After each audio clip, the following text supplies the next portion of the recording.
Fala galera, estamos no ar com mais um Baldcast. Dessa vez vou abrir um adendo aqui, porque é uma honra para mim estar ao lado de dois professores gigantes para mim na faculdade. Clara foi minha professora de Direito Constitucional, não sei se você lembra, mas foi bastante. Helder, meu professor de Direito Empresarial, então vou até pedir licença para chamar vocês de professores, porque só assim conseguirei, certo? Também Gustavo, entrando agora aqui no meio do direito, né, Gustavo? Verdade.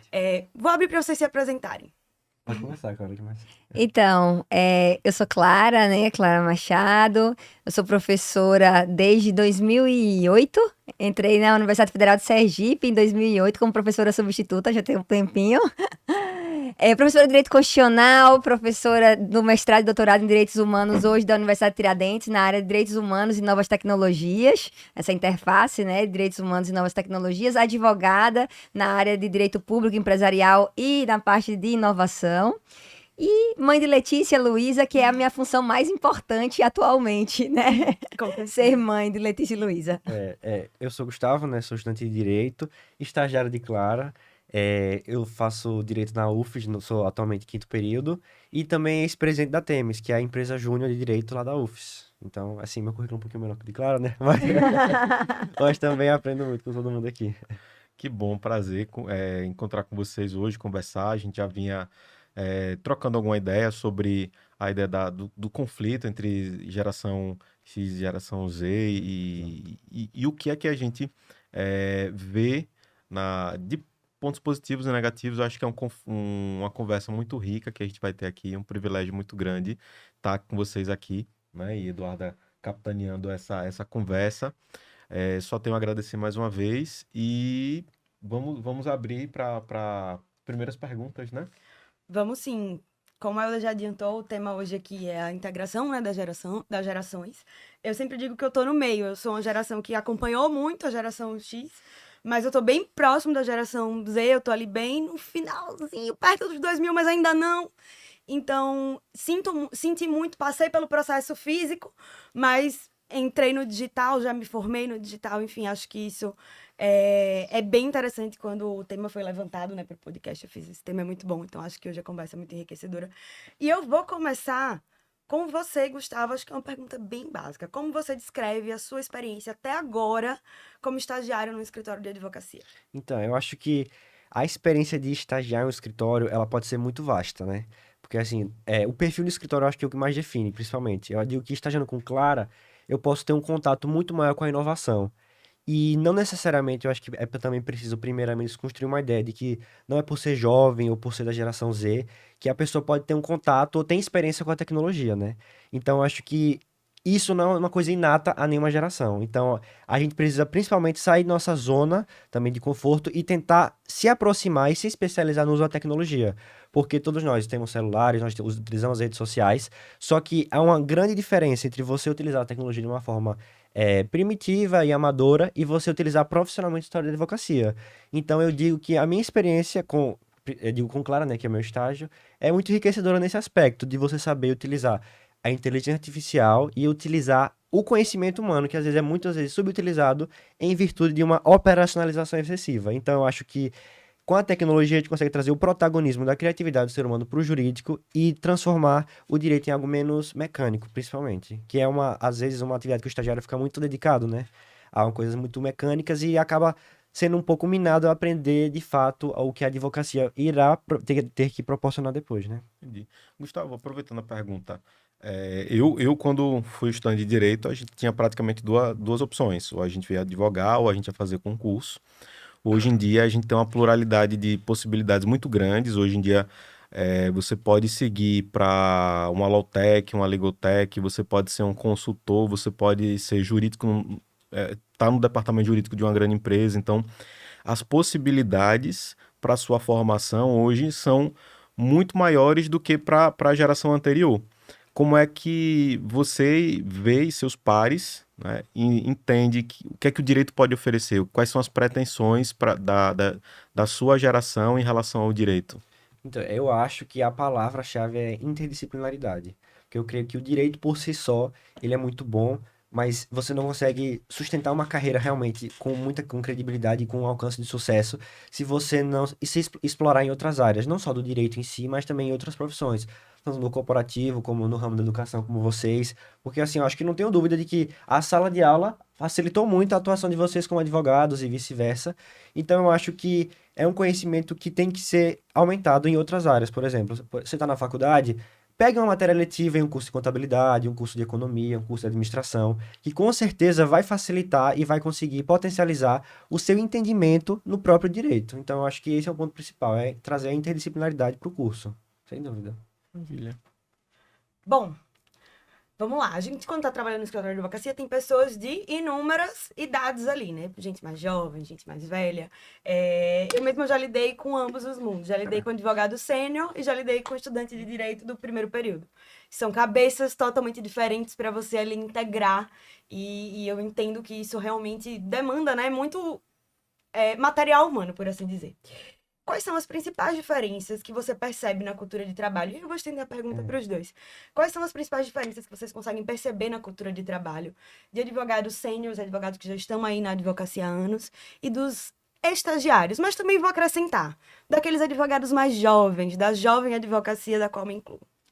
Então, quando o Gustavo falou, né, a gente tem uma forma de enxergar a advocacia muito nesse aspecto da inovação, né? Porque a gente não consegue dissociar hoje mais a advocacia da inovação. E quando a gente olha as gerações, é óbvio, né, que há um choque de realidade, né, principalmente para os mais velhos.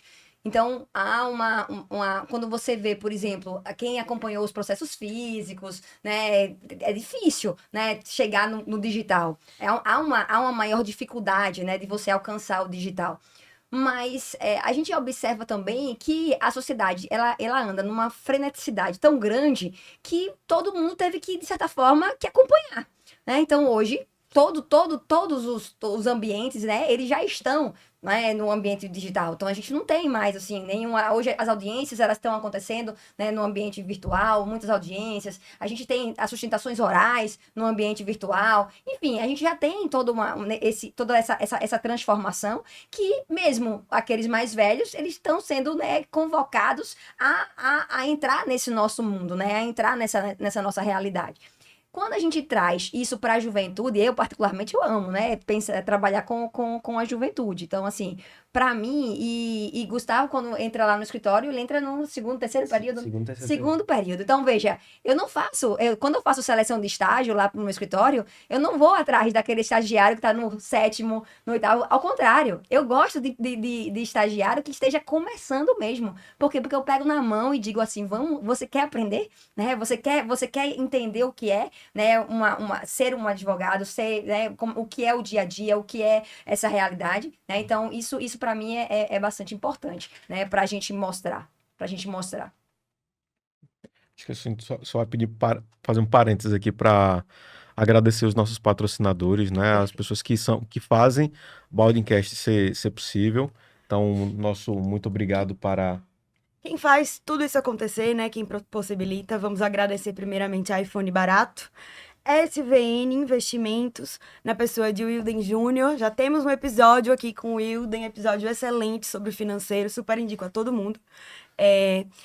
Jet Sales, que também temos um episódio. Gravou Meu primeiro com a gente, episódio foi um excelente episódio. Jet Sales fala muito sobre integração. O episódio foi justamente sobre isso, né, Helder? Sobre atendimento automatizado e como você humanizar o atendimento via ferramenta que eles oferecem, que é muito, muito boa. Esses são nossos patrocinadores. Esquecendo de alguém? Acho que não. Não. Tudo certo. E vamos aqui dar continuidade à nossa conversa. Você estava falando, Clara, sobre a questão de contratar o estagiário mais do começo do curso. Isso eu estou vendo que tem sido uma tendência nos grandes escritórios. Glauber da Monteiro Nascimento, ele participou do podcast também. Ele falou que hoje o padrão de contratação do escritório é de pessoas também mais júnior, porque eles visualizam muito mais as soft skills do que as hard skills. Isso. Hard skill, o estudante ele vai ali, com o passar do tempo, ele vai construindo. Você também concorda com isso? E como você visualiza no momento de uma seleção? O que é que você analisa? Eu só analiso soft skill. Só. É um período de currículo pra mim.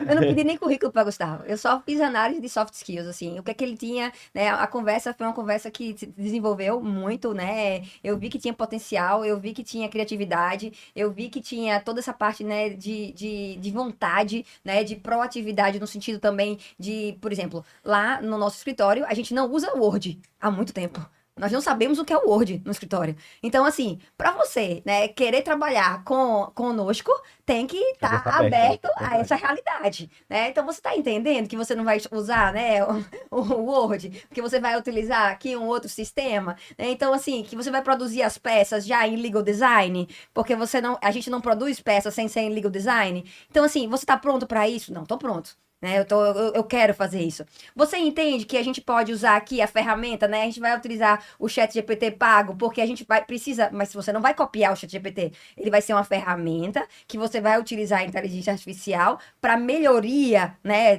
das nossas peças, para melhoria dos nossos entendimentos, para facilitar, porque ali você já tem o ChatGPT, eu costumo dizer que é o estagiário básico, né? E por isso que a gente diz assim, é um meio, né? Mas qual é o fim? O que a gente quer? A gente quer um produto de excelência. É um produto de excelência. E eu que utilizo, a gente utiliza muito, né? E tanto eu como o Gustavo, a gente gosta muito dessa parte de tecnologia, e a gente utiliza muito tecnologia. E eu digo para vocês, assim, nada substitui o ser humano. Nada. A nossa criatividade, ela, assim, não tem como a máquina substituir a nossa criatividade. E a gente traz exemplos, assim, do que a gente vê, né? De uma produção de um contrato, né? Pelo ChatGPT, o que a gente produz de contrato. É outra coisa, completamente diferente, né? Então, e a gente vê, né, que porque a gente avalia muitos contratos, enfim, não dá para você comparar. Ou então, quando você utiliza a inteligência artificial para produção de imagens. Um dia desse eu pedi para produzir uma imagem e eu disse assim, gente, eu não aguento mais essas imagens de inteligência artificial. Não tem condições, não tem criatividade, né? Você acaba encaixotando, né? Então, assim, a gente precisa do profissional que faça a imagem. E aí, quando eu contrato, e eu faço questão de contrato mesmo. Produção de imagens, eu vou lá e contrato. Arte, né? Exatamente. Por quê? Porque é outra coisa, né? Então eu vou lá e digo, olha, eu quero a logomarca dessa forma, e aí vem um profissional e cria aquela logo, que aí a gente diz assim, isso sim é uma arte, né? Isso sim é uma logo, entende? Então a gente precisa entender que a gente tá mudando a geração, a gente tá mudando o olhar, mas vamos ter outra forma de trabalho, né? Com certeza. Facilita muito o nosso trabalho, claro que facilita, mas a gente tem facilita em termos de produção. A gente entrega mais rápido. Não é substituir, é otimizar. Isso. São completamente diferentes, porque, vamos dizer assim, você, como advogado, vai ser uma pessoa menos criativa fazendo 3 horas de operação mecânica para depois pensar, ou você prefere passar meia hora fazendo algo mecânico e aí sim trazer todo esse tempo para um raciocínio processual, para um raciocínio de atuação jurídica. Então, o tempo que você perde, entre aspas, fazendo uma operação completamente mecânica e se substitui pela máquina, você converte para o seu cliente em estratégia processual, entendeu? Então, são benefícios que atualmente as pessoas podem até olhar feio, assim, nossa, você usa inteligência artificial, entendeu? Só que é uma atuação de otimização, não é substituição. Então, essa é a principal diferença. Eu uso até na faculdade, só que eu não utilizo para fazer uma atividade que o professor pede. Pelo contrário, eu pego, vamos dizer assim, tive uma aula de, deixa eu pegar aqui, Direito Civil. Eu pego os 10 artigos que eu estudei na aula, coloco no ChatGPT fazendo, crie 10 hipóteses de cenários jurídicos práticos para eu relacionar com cada artigo. Então, é uma atuação que eu crio o raciocínio, mas ele me traz o exemplo, entendeu? Não é ele me dando a resposta, mas sim ele me fazendo a pergunta. Então, é uma grande diferença a atuação da inteligência artificial quando a gente realmente sabe manuseá-la, né? Então, é isso. Vou abrir uma pergunta aqui, um adendo, porque a gente falou também aqui da contratação e do momento, e do que isso se desenrola e de como isso funciona, né, Clara? Nossa audiência, ela gosta bastante de dicas, então eu vou pedir a você para deixar para os advogados que estão aí, seja sênior, seja novo, que tá buscando estagiário, tá buscando alguém para integrar a equipe, não necessariamente estagiário, às vezes até advogado ou outras áreas, 3 dicas que você daria para essas pessoas no momento da contratação. Então, para eu contratar, eu tenho que ter esse contato pessoal, né? Eu faço essa entrevista, e aí na entrevista, a avaliação de soft skills. Então, para mim, isso é primordial. Então, eu diria, a primeira dica. Quais os soft skills, assim, que você acha que são mais importantes para a equipe? Primeiro, proatividade, né? Proatividade. O desejo de integração, ou seja, de fazer parte. Porque não adianta eu botar ninguém na equipe sem querer, né? A primeira coisa que quando eu pergunto assim, você quer isso aqui? Você deseja isso aqui? Né? Você deseja fazer parte dessa equipe? Então, pra mim, isso é muito importante. E aí, quando a pessoa, você sente isso, né? Não, eu quero. Eu já fiz entrevista que, imediatamente, o estagiário ou a estagiária disse, não, doutora, não é pra mim. Acreditem. Ou seja, há uma percepção clara. Por quê? Porque o ambiente, ele é construído, ele não é um ambiente que não é acolhedor. É um ambiente super acolhedor. Eu entrevistei, na época de Gustavo, 5. E eu disse a ele, não foi? Eu falei, olha, você é o primeiro que disse que quer ficar. Você tem certeza? E não me arrependo. Você é o primeiro que disse que quer ficar. Você tem certeza? Por quê? Porque a gente coloca a realidade. Então, veja, agora, eu sou uma pessoa extremamente aberta, descentralizadora. Então, depende também do perfil da advocacia e da advogada e do advogado, entende, Eduarda? Não é todo mundo que trabalha como eu. Eu descentralizo, eu dou liberdade também para a estudante aprender. Então, eu não vejo o estagiário como uma. Eu vejo o estagiário, aqui, ó, eu e Gustavo estamos no mesmo patamar. Eu quero que Gustavo seja melhor do que eu. Eu não quero que Gustavo, ele passe, fique um ano comigo e não aprenda. Não, eu quero que Gustavo seja muito melhor e que venha depois dizer assim, poxa, eu hoje sou o advogado que sou porque eu estive com você. Então, para mim é isso, é esse o sentido de estágio, é esse o sentido de você fazer parte, né, de uma equipe, entende? Então, eu diria análise de soft skills dentro dessa perspectiva, né? Então, eu faço essa avaliação, eu olho, eu vejo o interesse de integrar, de vestir a camisa, né, do escritório, isso pra gente faz toda a diferença. Eu dou liberdade, né? Então, aí faz parte do meu perfil, né? E, obviamente, a gente tem que avaliar. Aí eu sempre peço, faça uma peça no Canva, que aí eu uso o Canva, né? Que é uma forma de ver, né? Então, ou então vamos elaborar um contrato, ou então, enfim, para verificar se tem realmente, né, o desejo, a aptidão, né? Se entende, né? Como é que é a cultura da nossa empresa, né? Porque a gente tem uma cultura. Cada empresa tem uma cultura, né? E a gente tem uma cultura muito clara e muito bem desenvolvida. Eu apresento essa cultura, né, para cada um. Isso é um ponto que a gente não faz normalmente, né, nos escritórios de advocacia. Por quê? Porque os escritórios de advocacia esquecem que são empresas. Entrevistam unilateralmente. Exatamente. Já vem dizendo assim, eu escutei o que Gustavo tinha para dizer. Cadê a escuta empática? Outro ponto, esse é um ponto importante numa entrevista. Toda pessoa que quer fazer uma contratação tem que ter escuta empática. A gente não pode simplesmente dizer o que a gente quer. A gente tem que escutar também o que você deseja. O que você deseja? E Gustavo me disse o que ele desejava. Aí eu entendi. Ele quer realmente advogar. Né? Porque, assim, Gustavo não estava interessado em nada. Ele não me perguntou quanto é que seria a bolsa. Ele não me perguntou nada. Entende? Mas ele queria estar ali para aprender. Ele queria estar ali para construir. Ele queria estar ali para somar. Isso sim é algo que você tem que avaliar. Isso sim é algo que você tem. E dá liberdade, obviamente. Né? Eu digo a ele é livre. Ele é livre. Ah, Clara, você é apegada. Se Gustavo amanhã quiser ir para um outro escritório. Não, ele tá livre. Ele é livre. Porque eu quero que ele cresça. Eu quero que ele seja o melhor. E assim, trazendo perspectiva da pessoa que está sendo entrevistada, é muito importante também a pessoa tentar se desenvolver de alguma forma, acho que para além, às vezes, da graduação. Porque assim, eu não tenho dúvida que, por eu ter sido presidente da empresa Júnior, foi um ponto muito atrativo para a Clara, para me contratar, para eu ter uma relação com ela. E exatamente a pessoa fazer algo a mais. Porque eu acho que ou o diploma por si só, ou às vezes o esforço, ele não caracteriza necessariamente o que é o ser humano, que é o principal que a gente conversou, né? Porque o ponto técnico em si do direito, ele é muito essencial, mas ele por si só não atrai o olhar da pessoa que está contratando e etc. Então, eu acho que essa desenvoltura para soft skill é muito primordial também, e o outro lado também tem uma perspectiva da pessoa que está contratando, uma perspectiva de dono. Porque eu não posso chegar para um escritório que eu vejo que não tem perfil nenhum para mim e eu querer me candidatar, forçar uma coisa que eu não sou para tentar se encaixar. Porque eu sei que aquilo ali vai ser prejudicial para o dono, consequentemente para mim. Então, ter essa análise também da pessoa que está contratando, às vezes, porque às vezes cria-se essa vilanização da empresa que não existe, entendeu? Tem que ter uma visão empática dos dois lados. Acho que também a questão da comunicação é muito importante, de entender cada papel que está ali dentro da organização, né? Qual é o papel do estagiário, o papel do advogado júnior, pleno, sênior, dono. Cada um tem uma função ali e todos juntos criam uma organização rentável que protege a todos. Lá no escritório eu sempre falo o seguinte, olha, eu estou preparando uma pessoa para sentar na minha cadeira. Só que para essa pessoa vir sentar na minha cadeira, ela tem que preparar alguém para sentar na cadeira dela. Então, lá no escritório, quando a gente tem contrato estagiário, a gente sempre analisa se realmente há essa pretensão de pertencer, de aprender, que é o mais importante, obviamente. E a gente avalia muito como a pessoa interage com a gente. Claro que, às vezes, a pergunta sempre fica: tem que cumprir tantas horas? E a bolsa? E não sei o quê. E a gente percebe que é uma questão muito. O estágio é mais o meio e não o fim.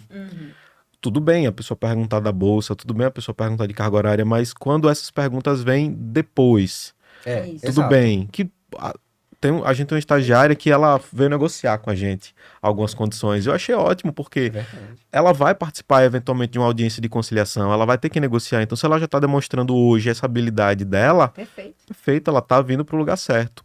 Né? E cria também um critério de prático da coisa, porque se ela pergunta da quantidade de horas, se pergunta da quantidade de bolsa, é porque ela vê um cenário prático, porque aquilo ali pode ser um impeditivo para ela, ela não quer também criar uma falsa expectativa de contratação, né? Sim. Exatamente, eu acho que faz total sentido. Sim, esse alinhamento. E um dos pontos que a gente queria trazer é a figura do Quiet Ambition, porque a gente vê na geração Z essa ambição, essa pretensão de crescimento, mas é uma pretensão de crescimento silenciosa. É diferente das anteriores, do advogado que chega perto do dono e pergunta ali da promoção e fica, né, se colocando, se tentando ascender profissionalmente.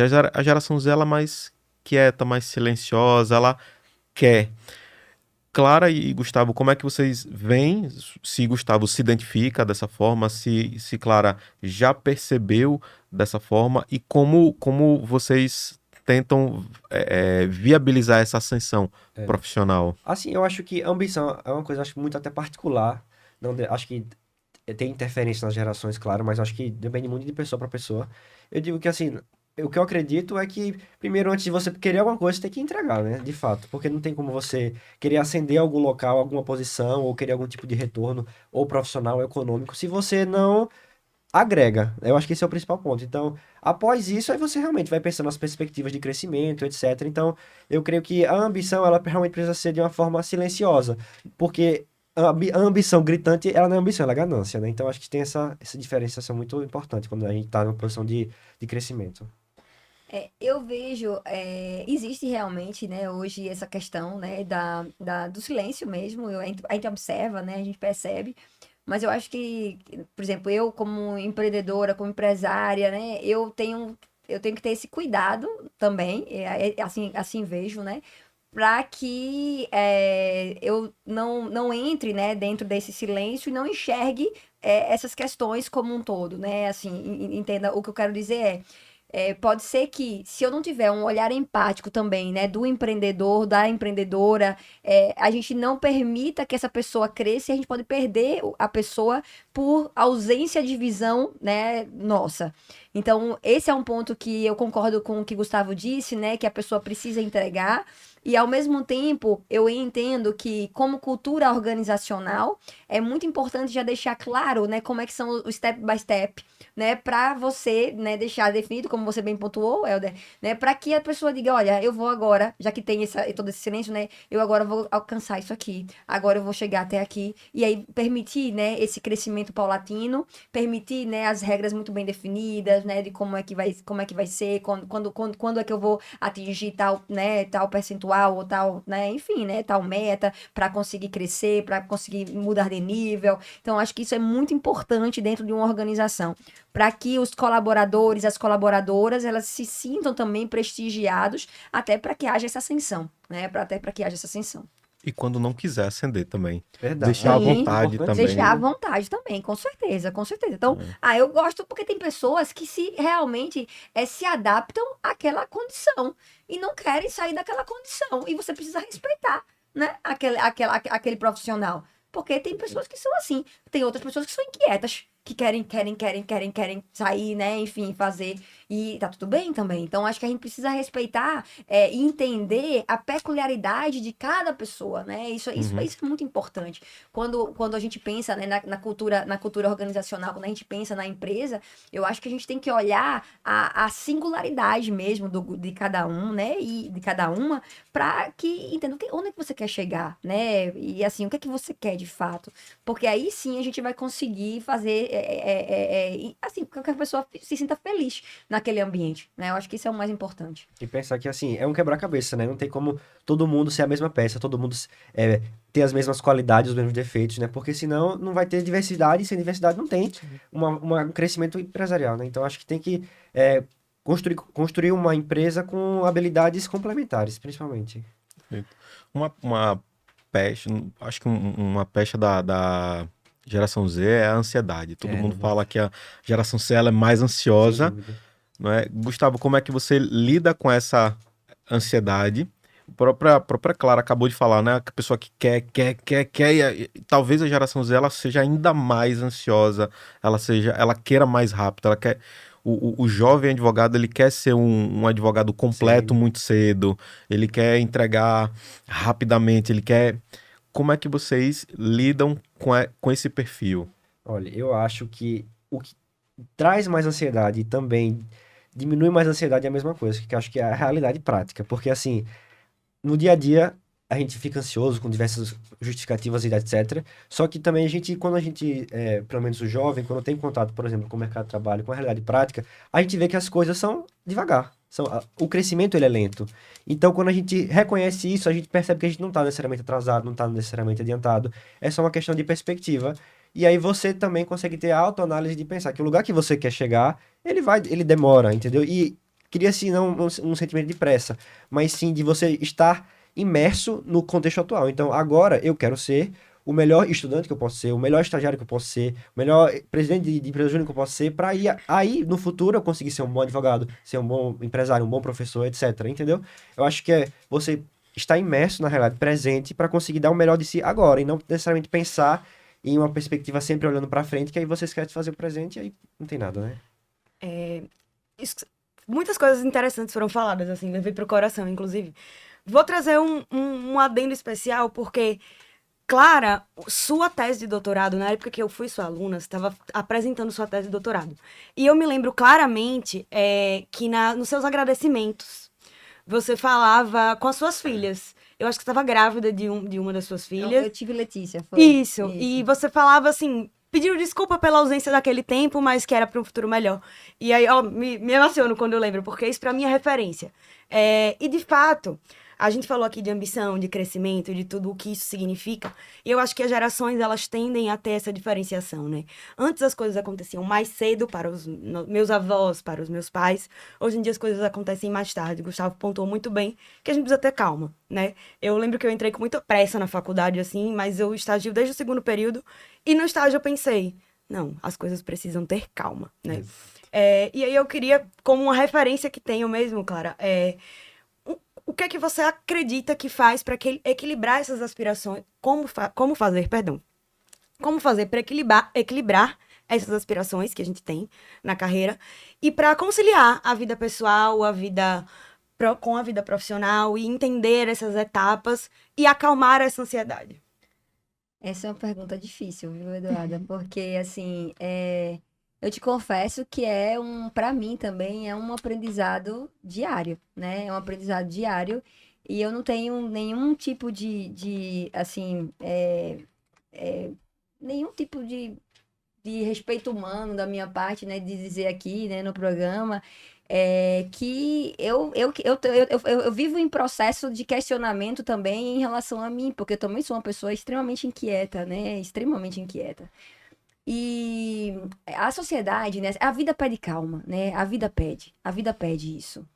E eu comecei, por exemplo, a fazer terapia com 38 anos de idade. Eu tenho 39. Ou seja, eu comecei ano passado, né? E eu comecei ano passado, Eduarda, quando a vida literalmente me pediu assim, Clara, pare. Eu parei porque eu tive uma hipertensão intracraniana idiopática. Eu parei porque eu não enxergava mais quando eu tive essa hipertensão intracraniana idiopática. E Clara é uma pessoa que tinha 3 startups, um escritório aqui, um escritório em Brasília. Entende todas essas situações? Letícia e Luísa pra cuidar.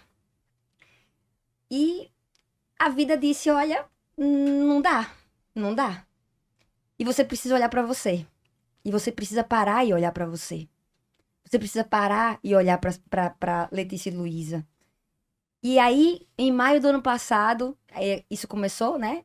Em julho, eu parei completamente. Então, o que eu diria pro jovem, pra jovem? Se a gente não para dentro dessa freneticidade de vida, e eu disse isso pra Gustavo, 100%. né? Eu disse pra ele, eu disse pra toda a minha equipe. Porque toda a minha equipe viveu comigo a minha condição de saúde. Teve que viver comigo. Porque o que sustentou tudo isso, né, que eu tenho? Foram minhas equipes.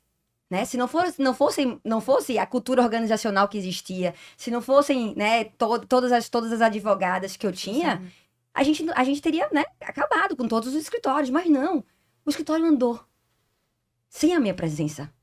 E eu disse pra eles, pra elas, eu disse, olha, eu preciso que vocês entendam que o que vocês estão aprendendo com Clara agora é o que eu posso ensinar pra vocês. Então, se a gente não respeita esse tempo, se a gente não para por uma opção, a vida vai parar. E eu agradeço a Deus todos os dias porque Ele me deu uma segunda chance. E que segunda chance? Porque eu só tive, e eu digo só tive, né, uma hipertensão intracraniana idiopática. O que é isso, né? Porque eu nem sabia o que é isso. Quando eu perguntei pro médico, quando eu fui pro hospital, eu disse assim, o que é isso mesmo, doutor? Ele disse, não, é uma condição rara que tem 1 a cada 100 mil mulheres. Eu disse, ótimo. Então eu tô aqui encaixada, né? Mulheres que trabalham assim, altos executivos, sabe aquelas pessoas que trabalham demais, né? Que pode ter, né? Enfim, porque não tinha justificativa para eu ter essa hipertensão intracraniana idiopática. E simplesmente aconteceu. Eu não enxergava. Eu não enxergava. E eu ligava pros meninos e eu dizia assim, eu não estou enxergando. Entende? E aí eu tive que fazer punção lombar, aí você faz punção lombar, aí você faz uma série de tratamentos. Ou seja, eu entrei num nível de esgotamento. E aí eu precisei parar. E o que eu digo pra você? Como é que eu equilibrei? E hoje eu vivo, assim, sempre olhando pra mim e dizendo assim, olhe, cuidado. Hoje eu faço terapia analítica, faço terapia comportamental, faço tudo que você imaginar. Super indico, faço Né? terapia. Então, assim, a melhor coisa que a gente pode fazer, a gente tá no meio de saúde mental, né? A gente precisa cuidar da nossa saúde mental. Nós somos amantes da tecnologia. Eu amo tecnologia, mas a gente tem que ter cuidado com ela. Verdade, 100%. Então, assim, o equilíbrio, sabe, Eduarda? O equilíbrio. E lógico, né? Isso foi fruto de tudo que a gente viveu. Mas por que eu tô dizendo isso pra você? Porque eu não posso ser uma referência se eu não reconhecer a minha vulnerabilidade. Eu estive em um estado de vulnerabilidade. E eu preciso que vocês entendam essa minha vulnerabilidade. Porque é nessa vulnerabilidade que eu me reconheço vulnerável e expliquei para toda a minha equipe que eles não poderiam chegar onde eu cheguei. Ninguém deve chegar onde eu cheguei. Não é bom estar onde eu estive. Não é bom. Hoje eu entendo.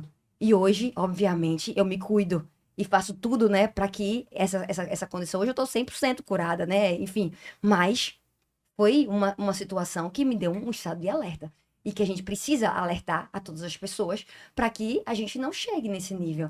Porque a sociedade, ela está no nível de adoecimento justamente por conta desses excessos. E a gente tem que ter cuidado. Tem que ter cuidado com com essa velocidade, né? Enfim, a gente precisa. Então, o que eu diria para você de coração? Equilíbrio. Priorize terapia. Hoje eu digo assim, olha minha agenda toda aí, só não pode tirar a terapia. A terapia ela não pode tirar. Porque realmente esse é um ponto fundamental para o nosso equilíbrio, né? Para a gente conseguir estar bem, né? Estar bem.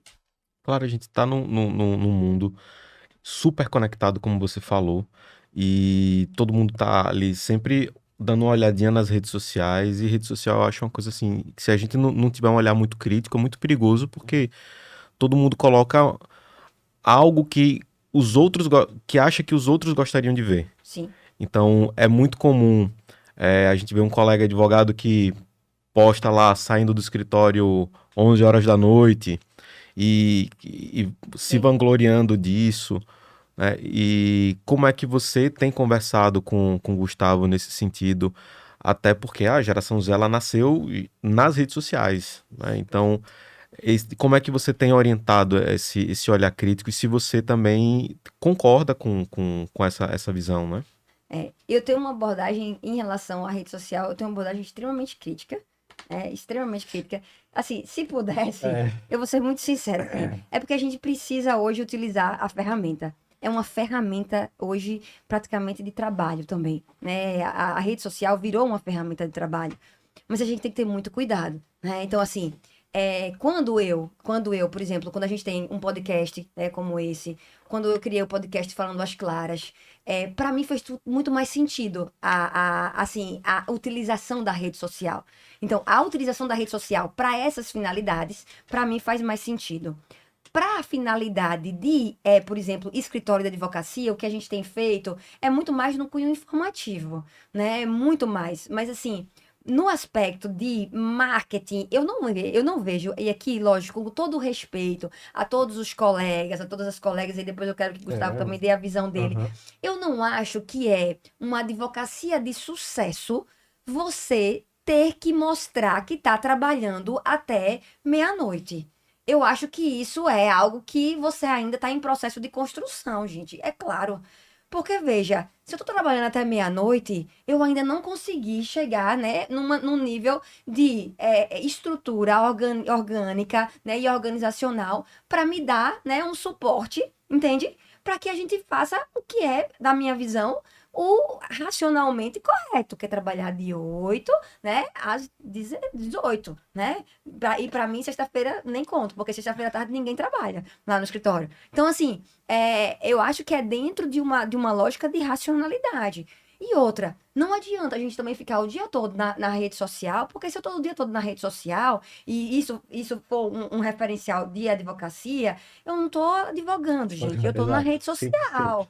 Entende qual é a diferença? Então você tem que entender o que que você é. Você é advogado ou você é Influenciador. influenciador digital? Influenciador jurídico, às vezes até. Influenciador Às jurídico vezes até é influenciador jurídico. outra, entende? É E uma pode outra. ser, né? É, Tá tudo bem se Exatamente. for. E tá tudo bem. E tá tudo bem. É uma outra, né? Outra Vertente, profissão. exato. É uma outra profissão que monetiza, que aí a gente sabe, É né? rentável, É 100%. rentável, né? O Instagram, ele vai lá, vai pagar pra você também. Sim. Então é uma outra forma de enxergar. E eu não sou contra. Eu não sou contra a quem trabalha como influencer. Não vejo problema nenhum. Agora, é importante que se diga que isso não é uma advocacia de sucesso, né? Isso é uma forma de que você, né, tá trabalhando. É o seu trabalho. É diferente, é o seu trabalho. Ah, você quer ser youtuber? Ok, é o que você quer ser. Ah, você quer agora trabalhar dentro do mercado jurídico com essa perspectiva? Ok, entende? Eu acho que é isso. Exato, porque assim, eu mesmo sendo jovem, eu acho que eu tenho uma visão até um pouco conservadora também, como, claro, nessa perspectiva da rede social.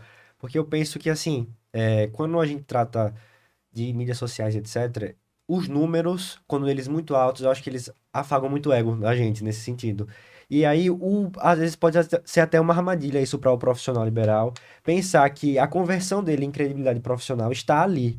Porque eu acho que foi até um corte que vocês tiveram aqui na Baude, que eu vi um advogado falando sobre isso também. Que às vezes o grande cliente ele vem da indicação, ou toda aquela conversão profissional não vem da mídia social. E às vezes até o próprio cliente cria-se até uma aversão, às vezes, ao advogado que está muito presente, não o influenciador jurídico, claro, mas assim, o advogado que às vezes comete alguns excessos, vamos dizer assim, na rede social e tem outra perspectiva do trabalho, entendeu? Então eu acho que teria que ter esse equilíbrio entre a exposição necessariamente e o trabalho, porque a advocacia ela não pode ser massificada nesse sentido, né? Então eu acredito que é muito mais importante demonstrar técnica necessariamente do que um marketing publicitário pelo marketing, entendeu? Claro que o marketing é muito valioso, mas quando ele é bem aplicado, porque às vezes se ele for mal aplicado ele pode ser até uma armadilha, né? Então é muito importante ter perspectivas como a Balde, né, que trazem uma perspectiva mais profissional para isso, porque às vezes é um mercado muito amador, né, que pode prejudicar em algumas esferas. Nossa, eu concordo demais com muita coisa que foi dita aqui. A questão do trabalhar até tarde, né, Helder trouxe. Eu era rainha de trabalhar até 9 horas e o que você falou foi uma meta terapêutica, inclusive. Que se você tá trabalhando até muito mais tarde, você não tá fazendo o seu trabalho no horário que ele é pra ser feito, né? Essa semana, graças a Deus, todos os dias. Tanto é que estamos aqui, sexta-feira à tarde, gravando esse episódio. Vamos mudar um pouco o rumo da prosa, mas ainda falando dentre tecnologia e tudo mais. A gente falou lá no começo da conversa, né, sobre tecnologias e ferramentas que são utilizadas em escritório de advocacia. Querendo ou não, os últimos episódios, inclusive aqui do Baldingcast, se não todos, a gente roda, roda, roda e acaba caindo na tecnologia porque, de fato, é algo novo, né? Aí vou até falar um pouco por mim, Gustavo. Eu fui estagiária e quando eu fui estagiária eu ainda fiz protocolos físicos, retirada de carga. Mas eu já me formei fazendo sustentação oral virtual. Então, assim, eu peguei justamente, acho que essa transição aí nos escritórios, o caos momentâneo, o medo também instalado em alguns momentos, até a aceitação, que eu acho que ainda não é completa, mas a maioria dos advogados já aceitou e já utiliza. Quais são essas ferramentas e essas tecnologias que hoje vocês consideram essenciais? E eu quero uma visão de quem passou pela essa mesma transição que eu mencionei, de quem já chegou na advocacia com ela totalmente virtualizada. Pode começar, melhor começar que você dá um panorama. E só colocando uma pimenta a mais, a gente tem essa visão de que a geração Z é a geração tecnológica, que domina todas as tecnologias.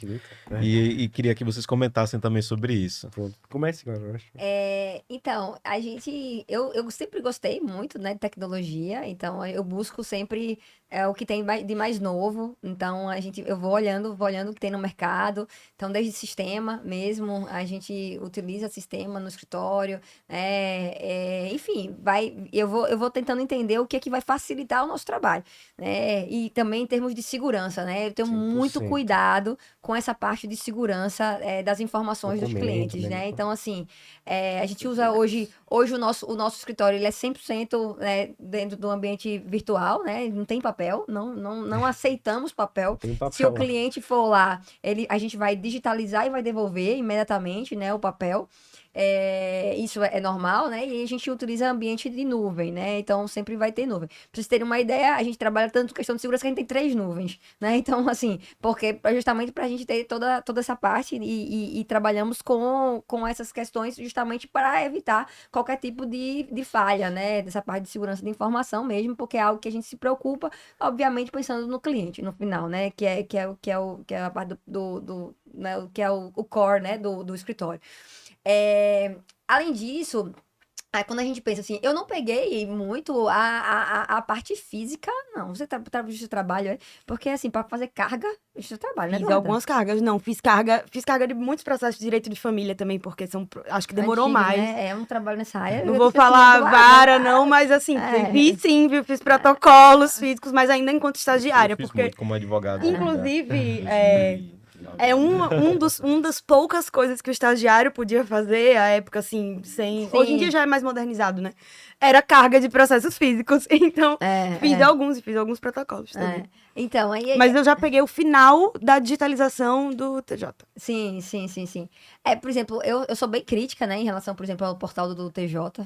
Muito crítica. Acho que a gente precisa modernizar aquilo, né? Porque, pra mim, ali não tem né? Ali precisa de uma reformulação urgente, então, porque primeiro que eu não entendo o que é seguro, eu não entendo, enfim, para mim tem várias questões ali que precisariam, né, modernizar para o nosso estado, obviamente, mas isso é seria para uma outra conversa, mas a gente tem que observar, eu observo que tem mesmo, né, pessoas da geração, né, Z que não tem essa visão, né, de digitalização tão assim, aguçada, não. Que chega muito verdinho, que não gosta 100%. e que, sabe? Então, esse é um ponto que a gente observa muito também na hora de fazer, até conversar, explicar. Tem uns estagiários mesmo que a gente explica do beabá. Né? Olha, você conhece isso aqui? Não, nunca vi. Isso aqui, nunca vi. Aí eu disse, Então, assim, esse é um ponto que a gente precisa até melhorar, né, na universidade, vontade, né? Nas De já escolas criar, também. nas escolas, né? De já criar esse ambiente. Mas a gente tá mudando, né? A Com gente tá certeza, mudando. porque assim, mesmo que a gente, por exemplo, não peticione no Word, a gente utiliza o Word eventualmente, né, claro. E você colocar, às vezes, uma pessoa da geração, qual a minha, uma geração Z, ou até um pouco mais nova, um pouco mais velha, muitas pessoas não sabem usar o PowerPoint, não sabem usar o Excel, que são ferramentas imprescindíveis É. no mercado de trabalho. Então, assim, foi o que eu comentei inicialmente. A alfabetização digital, ela vai além desse amadorismo Sim. do celular, porque você saber usar o TikTok, usar o Instagram, usar o WhatsApp, é muito diferente de você usar uma ferramenta profissional. Você saber usar o Excel de uma forma correta, de você utilizar a segurança digital. Quando fala do documento jurídico, é uma coisa imprescindível. Então, tem que ter esse conhecimento além do cotidiano, né? Que a minha, pelo menos, é raro acontecer, né? E é uma coisa que quando eu entrei no escritório, comecei a me desenvolver em relação a isso. Eu já tinha, claro, uma proximidade com a tecnologia, mas utilizá-la de uma forma mais procedimental, como um escritório exige, é muito diferente. E exige essa adaptação, né? Porque às vezes a gente fica um pouco. Muitas pessoas jovens ficam muito inflexíveis em relação à metodologia que elas utilizam, né? Então é importante desconstruir esses ideais. E o legal que eu acho dessa parte da tecnologia é porque, assim, dá muito espaço para criatividade, né? Verdade. Então, assim, isso é muito inovador. Porque antes você pegava as peças, né? E aí, como era o Word, ficava muito engessado. Com o Legal Design, você tem várias possibilidades de você, inclusive, ter uma peça totalmente nova, justamente e visualmente também, né? Diferente, justamente por conta dessa possibilidade que o legal design traz. Então, assim, eu acho muito interessante para quem gosta, né, e para quem quer ficar dentro dessa parte, né, e também, veja, eu não consigo entender que tem muito para onde a gente correr, não, atualmente. Eu acho que o caminho lógico, tem como utilizar na tipografia jurídica hoje, o próprio Word tem várias Tem. ferramentas, né, o Copilot está muito bom também para a gente utilizar dentro do Word. Eu não estou aqui abolindo o Word, não. É porque lá no nosso escritório a gente tem utilizado mais, né, o Canva mesmo, né, como ferramenta. Então, mas eu vejo o próprio Adobe também que a gente utiliza, né, enfim. Mas o Word, hoje você consegue fazer legal design tranquilamente, né? Utilizando o Word. E faz né? muito bem, E faz exato. muito bem. Eu acho até que quem tem mais familiaridade com o Word é até mais fácil do que a pessoa se adaptar para outra plataforma. E também é importante a gente delimitar, às vezes, o que é até legal design visual, porque muitas pessoas não sabem, né? Ou têm uma opinião um pouco distante da realidade, porque assim, o legal design e o visual, quando ele é bem aplicado, ele não é uma forma de criação de contrato e petição poluída, porque as pessoas podem pensar que legal design às vezes é imagem, muita Não, cor, que tem muitas, às vezes algumas petições de alguns locais, É a forma de de usar, né? operadoras, é a forma de usar, exatamente. Porque a intenção em si é você comunicar melhor. comunicar com assertividade a informação. Isso. Então, se você tem excesso, você não tem assertividade. Então, é uma coisa que a pessoa tem que se desenvolver, além, às vezes, do próprio peticionamento jurídico, é isso do design thinking e etc, né? Então, fazer essa classificação importante do que é visual long, né? Nossa, perfeito. Eu acho que eu bato muito nesse ponto. A gente já até teve alguma conversa semelhante. Porque, assim, imagine que quem tá lendo, né, a petição, às vezes leu várias outras. E aí você precisa que aquela comunicação, ela chegue de forma clara. Quem já trabalhou comigo, pessoal, os estagiários lá do escritório, vão saber que eu sou muito enjoada com a clareza das informações, com a síntese também das informações, porque tudo precisa ser dito. Sim. Mas as coisas precisam ser ditas de formas claras e objetivas, e eu concordo que o Visual Law e o Legal Design vem muito nesse sentido. Acredito também que tem um abuso. Já peguei inúmeras petições que você olha e faz assim, eu não consigo compreender nada Isso. do que tem Exatamente. escrito aqui. Pra mim, Clara, assim, especificamente, essa visão, ela veio muito depois, muito à frente, assim, da faculdade, muito depois do curso, né? Eu não tive essa visão durante o curso de Direito, eu tive essa visão formada. E confesso que trabalhar junto com a geração Z, hoje em dia, lá no escritório são 3, 4 estagiários, acredito, e todos são da geração Z, e eles, de fato, trouxeram muito isso pra mim. sabe? Como é que você acha que a geração Z vem contribuindo com essa adoção de novas tecnologias e práticas inovadoras para dentro do escritório? Eu acho que contribui demais. Eu acho que realmente primeiro porque assim a juventude ela traz, né, essa dinamicidade, então essa energia, né, positiva e a flexibilidade para o processo de aprendizagem. Então, ainda que não saiba, eles têm mais potencialidade para buscar. Então, eu chego e digo assim, olha, surgiu algo novo. Porque eu gosto, né? Eu busco, e aí eles vão atrás. Isso já é um diferencial. E é típico da geração, né? Quando a gente estimula, né, a busca, e aí eles vão e acham e trazem. E esse ponto eu acho que é bastante importante, né? Quando a gente traz. O que eu compreendo bastante da geração Z é que a gente precisa dar os estímulos necessários, né? E cuidar. Eu acho que é esse o nosso papel, né? De cuidar para que não se percam, né? Porque, assim, a verdade é que, como há muita informação dissipada, há muita coisa, né? Essa geração ela fica perdida se a gente não proporcionar o foco para as demandas necessárias. Então, quando você tem uma estrutura organizacional em que você sabe, olha, a demanda é essa, você vai cumprir dessa forma, né? A gente vai pedir dessa forma. Tudo funciona muito bem. Por quê? Porque se a gente ajudar a geração a focar, eles conseguem entregar e entregam muito bem. Eu acho que Entregam esse é o muito bem. principal ponto, porque assim, quando a gente olha para o direito, às vezes tem muito sensacionalismo, né? Soluções milagrosas, tanto para o cliente como para o advogado, honorários gigantes, assim, quando a rede social exatamente entrega esse tipo de conteúdo. E às vezes quem é jovem cai nessas armadilhas assim, e é muito perigoso mesmo você criar uma expectativa irreal, né? Então quando a gente, agradeço até agora por isso, quando a gente é orientado da forma correta, é muito mais fácil a gente conseguir trilhar um caminho, às vezes até mais lento, mas com consistência, né? Que é o principal. A Gustavo, gente... direcionando a. Perdão, Helder. Mas direcionando a você, e ainda dentro desse Uhum. contexto da adoção de tecnologias, você acha que tem alguma dificuldade dos advogados mais velhos de aceitarem essas novas tecnologias e de escutarem sua geração a respeito de como inseri-las? Eu acho que tem, mas eu também não vejo como todo ruim a pessoa ter um pé atrás. Porque eu acho que quando a gente tem um senso crítico, às vezes é até melhor a gente conseguir discernir. Porque, cara, como o Clara disse, às vezes nem tudo que é novo é ótimo, né? É bom ter esse senso esse senso crítico para você conseguir filtrar necessariamente o que é fundamental e o que não é. Então, eu acho que os advogados mais sêniores, mais experientes, acho que tem um pouco essa dificuldade, e que eu acho uma coisa natural, porque eles se adaptaram e estiveram em um contexto que conseguiram ascender juridicamente, profissionalmente, sem essas ferramentas. Então, tentar traduzir isso para o cenário atual, claro que cria-se um ponto distoante. Então, eu acho que o ponto principal não é uma subversão de tudo que está sendo construído, mas sim uma união em conjunto para unificar as habilidades de cada geração, porque eu acho que a cultura organizacional como um todo exige isso, unificação de habilidades. A gente estava falando da questão da rede social e dessas armadilhas, e às vezes a gente se depara com algum tipo de publicidade de Sim, alguém, de algum colega advogado que diz: olha, vem aqui, você vai ganhar R$ 10.000 na advocacia fazendo esse curso, que exato, é algo que a gente exato. bate muito aqui na Balde. A gente mostra que realmente sucesso ele é uma Ele construção que leva leva tempo. tempo, esforço. Então, parabéns, né, por essa postura. E aí eu queria só inverter a pergunta. Gustavo, o que é que você acha que a geração Z pode aprender das gerações anteriores? Olha, eu acho que o principal ponto é paciência, porque é muito importante a geração ser menos ansiosa. Então, assim, eu acho que isso é o principal ponto e foco, porque é uma geração, assim, me incluo nisso, às vezes muito tendenciosa à dispersão.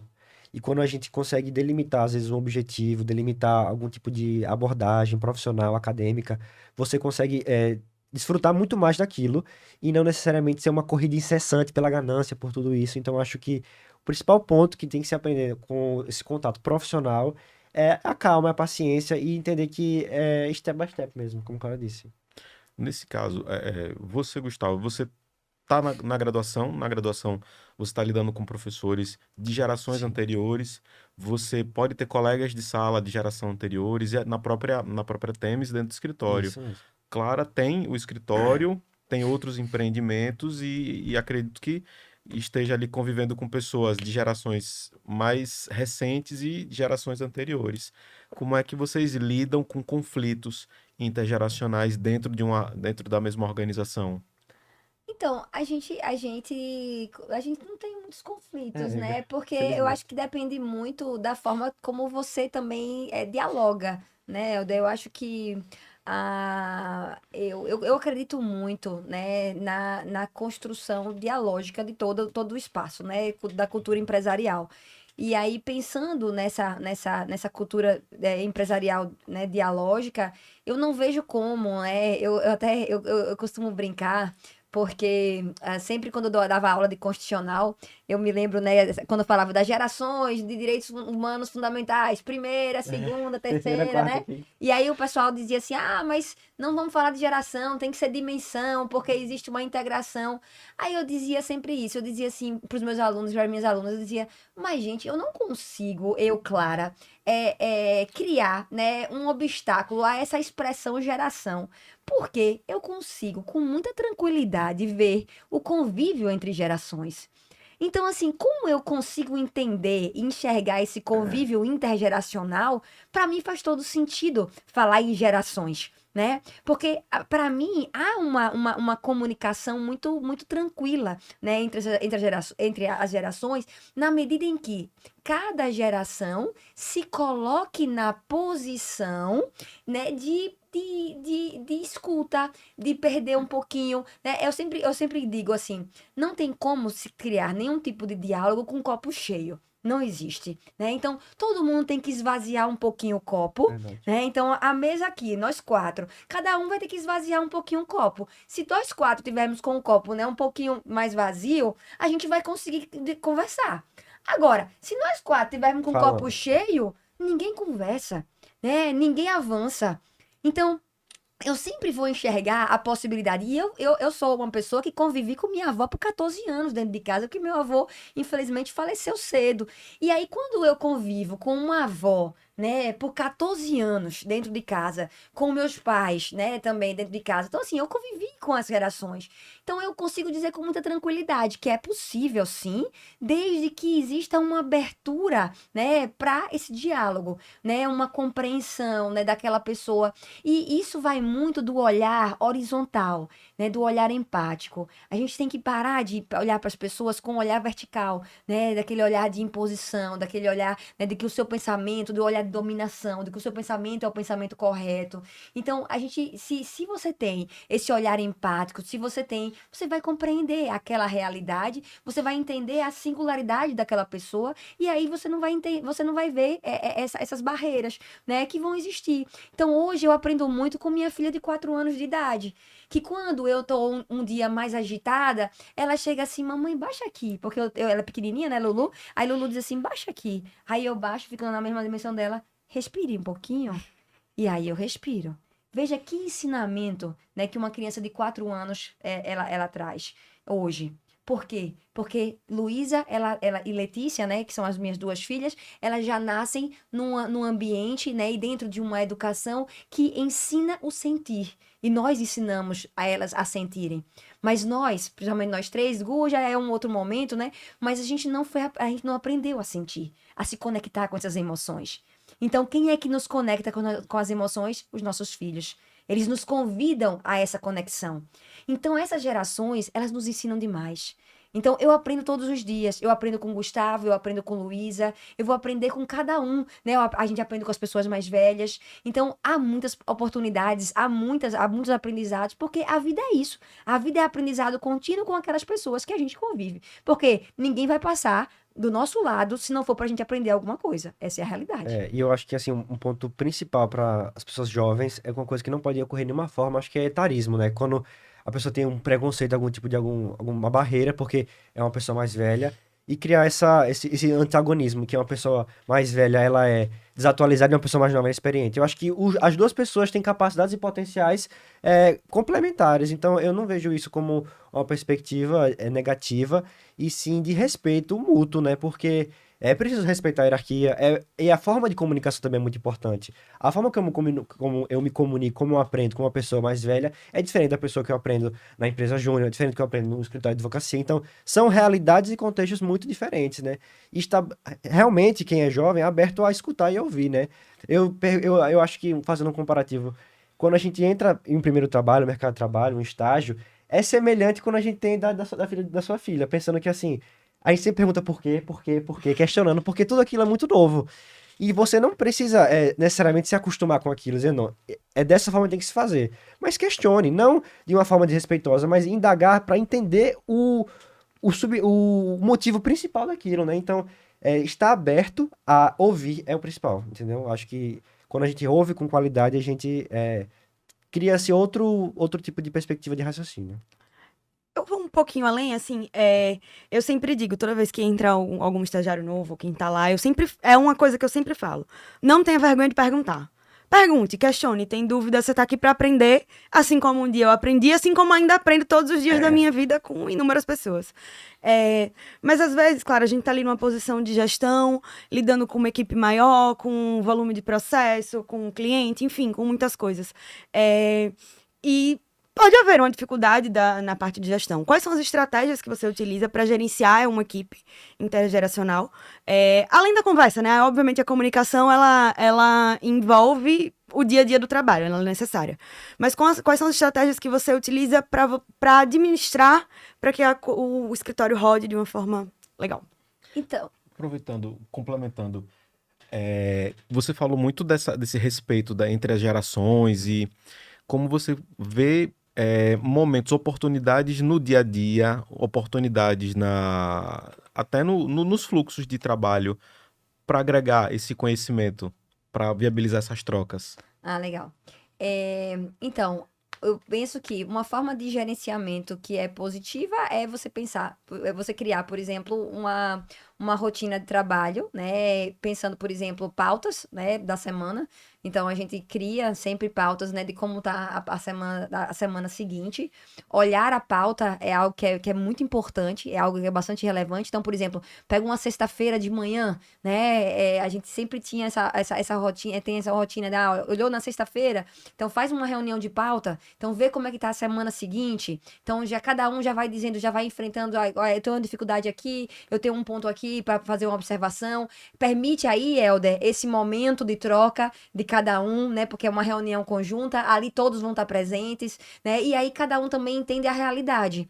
Por quê? Porque se existirem dificuldades naquele momento, a gente já tem como também já fazer as trocas, já tem também como fazer, olha, eu posso te ajudar aqui, eu posso fazer. Então, o olhar a agenda da semana e a divisão de trabalho, né, a quantitativo de prazos. Eu tenho 20 prazos para segunda-feira. Então, quem pode ajudar, né? Porque eu tô com 20 prazos. Eu tô com minha agenda assim. Então, quem pode chegar junto? Principalmente quem trabalha com demandas grandes, né? A gente trabalha com sindicato, né, por exemplo. Então, quando tem volume, né? Então, nesses momentos que a gente tem muito volume, a gente precisa realmente fazer uma organização interna para que, né, todo mundo chegue junto. A roda continua girando, né? Exatamente. E aí todo mundo enxergue, né, o que é que tem, né, para fazer. Outra coisa que a gente faz também, que acredito que ajuda no grupo de trabalho, né, que tem um grupo de trabalho, dizer, olha, eu tenho essas atividades. E chegou no final do dia, dizer, olha, atividades cumpridas, tudo ok. Então, assim, dá um feedback, né? Porque, assim, o feedback ajuda tanto para quem está gerenciando o escritório, né? O gestor da equipe, o gestor do escritório, como também para a própria pessoa. É aquilo que você disse, assim, olha, eu dei conta, tô aqui, tô bem, né? Não precisei ficar até 9 horas da noite. E que esse é um ponto muito positivo para quem tá, por exemplo, para mim, que quando eu via uma pessoa que estava 8 horas, 9 horas, meia-noite, né, fazendo trabalho, eu dizia, opa, tem uma coisa errada, né? Onde é que eu posso te ajudar? O que é que eu posso fazer? Porque não pode, né? Uma coisa sou eu, por exemplo, proprietária do escritório, ficar até a hora que for. Mas, assim, uma pessoa que está colaborando comigo, ficar até 1 da manhã, não, isso tá errado, né? A gente precisa rever esse hábito, tem que rever essa lógica, porque não a gente tá precisando de botar alguém para ajudar você, né? Você não pode assumir essa carga sozinha. Então, essas coisas precisam ser vistas, sabe? Porque eu acho que ajuda. Então, em termos de gerenciamento, é olhar muito. E uma coisa que também também, individualmente, se você sentir que aquele colaborador, aquela colaboradora não está evoluindo, sentar para fazer a questão da gestão do tempo daquela pessoa, né? Porque muitas vezes é isso, né? Eu gosto muito daquele livro do Tríado do Tempo, né? Que a gente explica, né? O que é o tempo urgente, né? O que é o tempo importante. Então, assim, por quê? Porque realmente, muitas coisas, às vezes você cria uma urgência e a sociedade, hoje a sociedade é a sociedade da urgência. Eu tenho Tudo uma frase: urgente. quando tudo é urgente, nada é urgente. Pois é. Exato. Pois é. Não tem, não é? Não tem urgência, gente. Se o prazo daqui a 4 dias, né? Então não é assim. Então vamos criar assim Verdade, né? né? 2 dias. Qual é a prioridade? Qual é um nível de complexidade tão grande para você, né? Para demandar essa visão. Então assim, olhar também, sentar com aquela pessoa e quem tá gerenciando também tem que sentir. Às vezes aquela pessoa, né?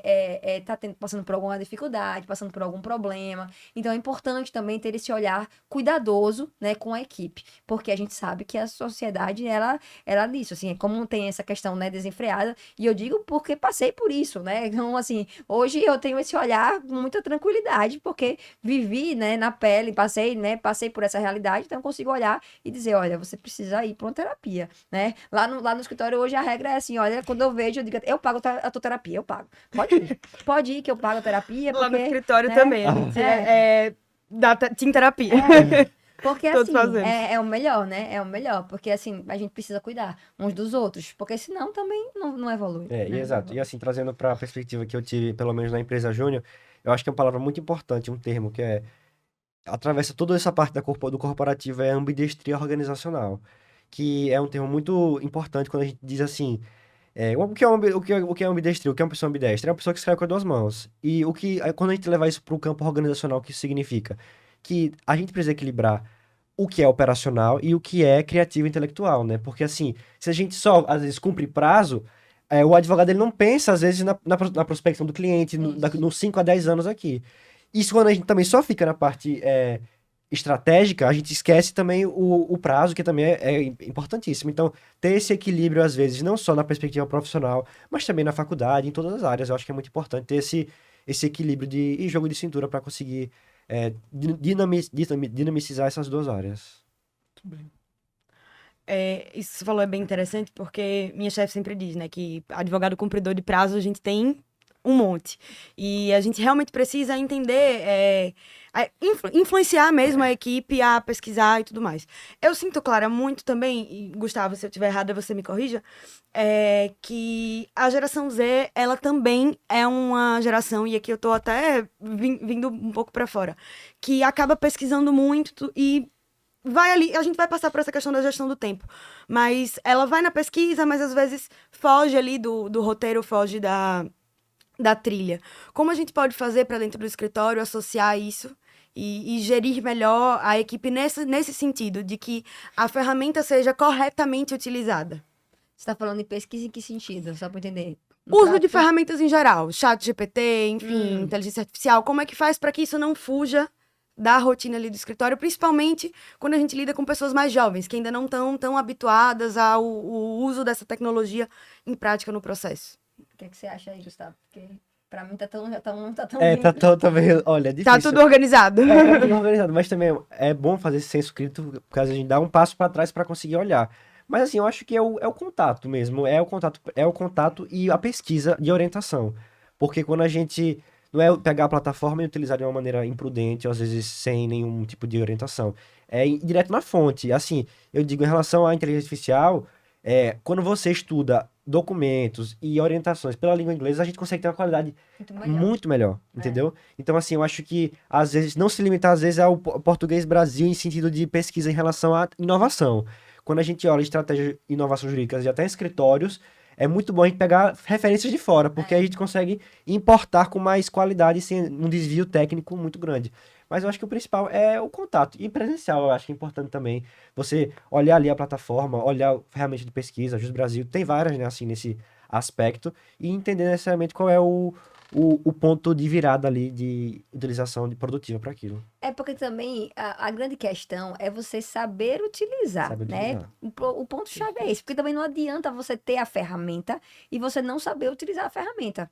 Porque, por exemplo, ChatGPT, se você não souber fazer as perguntas, se você não souber utilizar, né, ou seja, alimentar corretamente, então não vai para lugar nenhum, gente. É melhor não utilizar, Verdade. porque assim, o nível de alucinação ali é enorme, Muito. né? Então, é melhor que nem use, né? Então, assim, Também acho. eu até nem indico, por exemplo, lá no escritório, o Gustavo usa porque ele Eu tenho sabe, uma. ele sabe já tem muito tempo, então não é todo mundo também que a gente orienta a usar, não, né? Isso aqui é importante que se diga, né? A gente orienta para quem efetivamente já tenha o hábito, né? E sabe fazer esse discernimento, né? E a gente utiliza muito também isso, a gente utiliza muito o inglês, né? E aí, por conta dessa familiaridade, a gente acaba fazendo também, tendo melhores referenciais, É, né, para o dia a dia, sabe? Mas para não se perder, eu diria isso, assim, fazer aquilo que você sabe que tem mais segurança, porque senão você vai perder mais tempo, exato. né? Eu diria isso, né, pro colega advogado, pro advogado, você vai perder mais tempo, né, na busca da ferramenta, né, do que você chegar lá e fazer o que tem que ser feito. A produtividade é aquele inalcançável, né? Porque às vezes é muito melhor um básico bem feito, Isso. entendeu? Perfeito. É. Não largar o caderno, o papel e a caneta, eu acho muito importante. Feijão Eu doce. faço exercício comigo mesmo, às vezes, porque às vezes fica muito acostumado com o tablet, com tudo, que é muito importante, mas essa integração entre os dois é É. indispensável. É. Quer saber o porquê que tá usando a ferramenta, né? Não é usar a exato. ferramenta por usar Por a usar. ferramenta. Porque é pop, E- porque tá na isso. moda. Porque ó, o maior perigo é exatamente isso, a inteligência artificial. E lá no escritório tem como é, a fichinha lá pra gente fazer, né? Todo mundo tem que usar lá o bloquinho Bloquinho de com notas. o bloquinho de notas com o papel e a caneta. Por quê? Porque é importante você anotar também, fazer as observações, Sim, né? isso Pra é- não perder esse contato físico também, né? E no final aqui a gente falou de habilidades, né? Habilidade de usar, habilidade de, por exemplo, ir atrás de uma língua estrangeira para facilitar. Vou estender a pergunta para os dois. Quais as qualidades e habilidades da geração Z que vocês acham que elas beneficiam mais o escritório e que devem ser mais valorizadas? eu acho que inovação, em geral, em que sentido? Você está familiarizado com as habilidades. Então, assim, de nada adianta, entre aspas, claro, uma pessoa da geração Z que não se aprofunde em inteligência artificial, uma pessoa da geração Z que não se aprofunde em tecnologias. Porque, assim, a barreira de entrada para eu entender tecnologia é muito menor do que uma pessoa mais velha que eu. Então, eu me enxergo praticamente como uma obrigação eu saber utilizar a inteligência artificial, eu saber utilizar essas ferramentas. Porque, senão, depois eu vou ter muito mais dificuldade para conseguir me adaptar a isso quando isso estiver em voga 100%, entendeu? Então, acho que principalmente em relação à inovação, acho muito importante. E um ponto que eu acho que diferencia muito a questão da geração Z é uma pessoa em si que entenda a questão de hierarquias, respeitar, principalmente no escritório de advocacia, em qualquer ramo do direito, é muito importante essa relação de respeito. E também, eu acho que são esses dois mesmo. Integração, respeito no geral, profissional, e inovação e também escutativa. Acho que são os três pontos. Escutativa também é muito importante, porque às vezes cria-se uma inquietude de querer entender, de querer fazer, e às vezes só uma pergunta para tirar uma dúvida já resolve tudo aquilo, entendeu? Então acho que esses três pontos são indispensáveis. E você, Clara? Para mim, proatividade, eu acho que é muito importante, né? O ser proativo. Mas, lógico, né? Porque eu também dou muita liberdade, então, Acho que é o principal ponto. pra mim também. eu dou muita liberdade, então, assim, se é proativo para mim, já ganha muitos pontos. E o interesse em aprender, assim, né? A disponibilidade e o interesse no processo de aprendizagem mesmo. Porque eu sou professora, como eu disse, desde 2008, então, assim, eu adoro ensinar, né? Então, para mim, se a pessoa tem um interesse, tem a vontade de aprender, né? Para mim já é algo também bastante positivo. Porque tem pessoas que não querem nem aprender, né? E aí É complicado, né? é difícil, né? Você querer que integre a equipe, né? Se não quer. Mas assim, hoje eu olho para trás e eu digo, né? Nesses 12 anos aí de advocacia, tenho boas lembranças de excelentes estagiários que passaram por lá por escritório, né? Então isso pra gente é uma alegria, uma felicidade, né? Quando a gente olha e vê essa construção. E essas que Gustavo disse também, né? Porque assim, eu acho que a escutativa, ela é importante para os dois lados, tanto para mim, que, né, como empresária, né? Mas também para a pessoa, para o estagiário, para o advogado, né? Que está ali conversando comigo, né? Eu acho que é importante para os dois lados. Porque aí sim vai haver uma troca, né, real, né? Uma troca que seja, né, fraterna, né? Enfim. vou aproveitar para estender essa pergunta para você, porque eu sei que você também está super em contato com a geração Z, tanto na faculdade, né? Porque esse é um ponto importante. Além disso, vocês também têm o contato, que esse mundo eu tô fora, não sei se por muito tempo, mas assim, com a geração Z no âmbito da faculdade ali. E no escritório? E aí? Tava lembrando agora, enquanto Clara estava falando. Ontem eu passei a tarde com a jovem advogada lá do escritório, doutora Monique, excelente advogada que pretende vir para a área empresarial. E Mais aí uma. eu Convertida. eu chamei porque ela já tinha essa pretensão, né? E a gente estava revisando um contrato para um cliente e eu vi que era o tipo de demanda que ela gostaria de fazer. Então, pedi para ela fazer e aí ela me entregou uma versão, devolvi com comentários que eu tranquilamente poderia ter refeito ali. Claro. Monique, ajuste aqui e tal. E assim, foram as 4 vezes e orientava a pesquisa e ela me entregou um documento perfeito e no final ela disse, obrigada. Porque se eu não tivesse feito, refeito, pesquisado, eu não saberia fazer. Isso. Então, eu acho que esse tipo de postura, sabe? Que encanta a gente enquanto líder, que a gente traz para a organização e a gente vê que essa pessoa com esse tipo de perfil é o perfil de que vai ascender na carreira, seja no escritório, seja em qualquer outro lugar, Monique fique. Mas acho que é muito bonito quando a gente vê. Em relação à questão da geração, de fato. Às vezes eu vejo essa ansiedade, essa questão de eu quero entregar rápido, eu quero fazer logo. E às vezes eu digo, só use o seu prazo, né? Pare, reflita, aproveite aquela demanda, porque aquela atividade que você está executando naquele momento é uma oportunidade para você desenvolver outras habilidades. Isso. Então, Verdade. use o prazo. Então, não é sobre o tempo, o ser rápido, o ser produtivo, não. É sobre você ir desenvolvendo. A gente estruturou a carreira do escritório mostrando isso. Olha, hoje você é advogado júnior, o que é que você cumpre? Isso aqui. Quando você desenvolver todas essas competências, aí você vai para advogado pleno. Todo mundo sabe isso, tem clareza dentro do escritório. Então, isso eu acho que ajuda a diminuir essa ansiedade.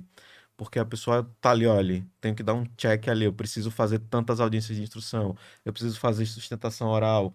Então, a pessoa vai como se tivesse quase gamificando ali, Uhum. né, para poder ascender. Então, eu acho que isso a gente vai aprendendo no dia a dia, conversando, entendendo as pretensões, os anseios, para a gente poder construir junto. Eu queria fazer uma pergunta para vocês dois em relação a isso também. E como é a geração na sala de aula? Porque é diferente o escritório e pra Eu sala de pensei aula. nisso durante Absurdamente, Como é que é? absurdamente. É. Claro, fica à vontade. Então, a diferença, hoje a gente vê uma diferença grande, né? Uma diferença grande porque a gente tem que se reinventar como professor, né? Como professora, né? Porque eu costumo dizer em sala de aula hoje, quando eu entro, né? Principalmente na graduação, e já são muitos anos, né? Que hoje, por exemplo, o ensino, a hard skill, por isso que a gente não dá tanta importância à hard skill, né? Tá lá no YouTube, né? Se você for, tá tudo no YouTube, né? Você vai lá, pega uma grande empresa, né, dessas de curso e tá lá, você paga uma mensalidade como se fosse um Netflix, né? Não vou falar da empresa, mas todo mundo conhece, né? Mas você paga uma mensalidade e aí você assiste, né, todas as matérias.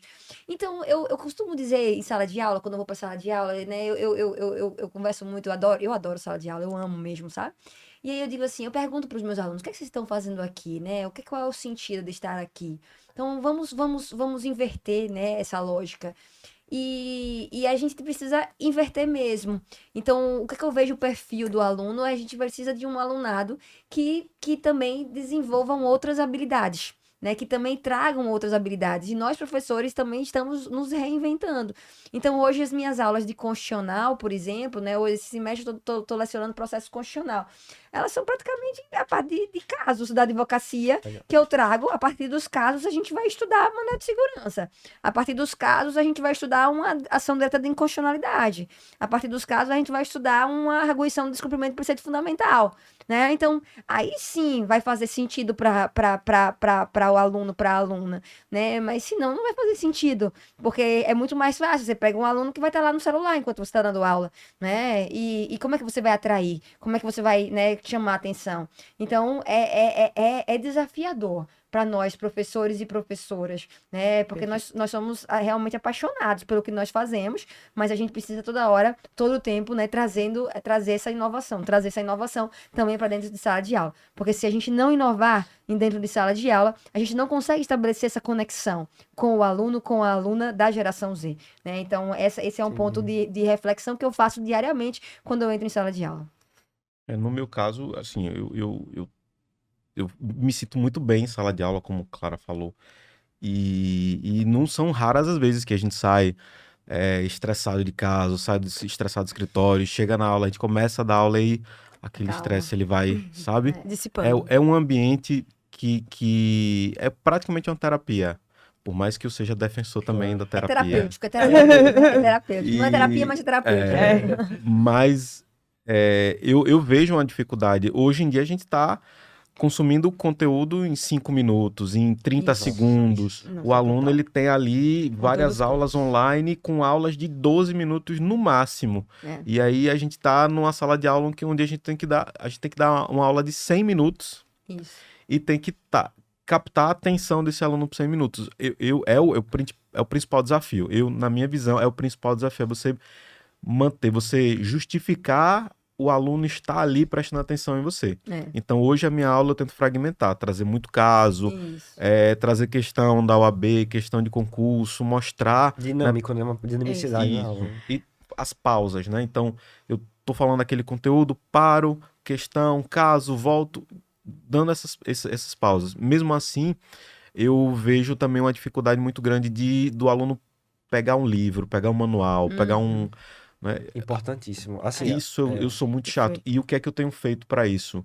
Eu tenho desenvolvido atividades aonde a leitura, a revisão da leitura acaba sendo Obrigada. obrigatória. Não, Eu tenho um adendo a fazer, porque a gente falou aqui de conteúdos rápidos, de conteúdos curtos, aulas no YouTube, mas eu fui aluna de vocês dois, certo? E aí eu queria deixar esse adendo assim, porque eu acho que isso faz toda a diferença, sabe, Gustavo? Hoje em dia eu sou advogada empresarial e trabalhista. E isso eu devo a Elder e a Ricardo Carneiro, professor Ricardo Carneiro. Foram minhas referências. Mas você vai se lembrar, por muito tempo eu fui muito balançada pelo direito público por conta de Clara e Maurício Gentil, excelentes professores que tive. Fiz inclusive um curso fora da faculdade, fiz um curso de aperfeiçoamento. E eu acho que isso faz toda a diferença. Recentemente, na época da OAB também, eu me lembro claramente dessa cena. Eu peguei uma questão, eu olhei pra questão e fiz assim, isso aqui tem anotado no meu caderno a resposta dessa questão. E eu fui lá, era uma aula sua. E tava lá anotado. Então, isso faz diferença, sabe?